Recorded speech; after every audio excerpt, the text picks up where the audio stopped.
میں اس وقت NA-239 میں موجود ہوں اور یہ جامعہ ملیہ کا علاقہ ہے۔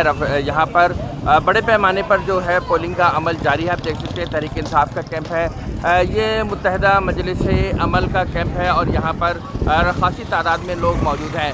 اسی کے ساتھ اگر ہم دیکھیں تو یہ مصطفیٰ کمال کا کیمپ ہے۔ یہاں پر جو ہے کوئی بھی جو ہے پولنگ کے لیے پرچی بھی بنوانے کے لیے نہیں آ رہا۔ یہ کیمپ جو ہے یہ متحدہ قومی موومنٹ کے کیمپ ہے۔ یہاں پر بھی دیکھ سکتے ہیں کہ لوگوں کی تعداد موجود نہیں ہے۔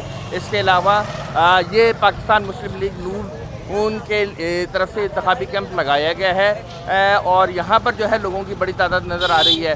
مجموعی طور پر اگر ہم دیکھیں تو کراچی میں کہا جا رہا تھا کہ MQM اور پاکستان زمین پارٹی جو ہے زیادہ لوگوں کو اپنی طرف راغب کر پائے گی، مگر ابھی یہ دو کیمپ دیکھنے کے بعد ہمیں یہ اندازہ ہو رہا ہے کہ شاید کراچی میں اس بار ووٹرز کا رجحان جو ہے تبدیل ہو رہا ہے اور اس کی جو عکاسی ابھی اس کیمپ سے ہو رہی ہے۔ باقی ہم دیکھیں گے کہ دن بھر میں پولنگ کا عمل کس حد تک جاری رہتا ہے اور یہ کس طرح سے آگے بڑھتا ہے۔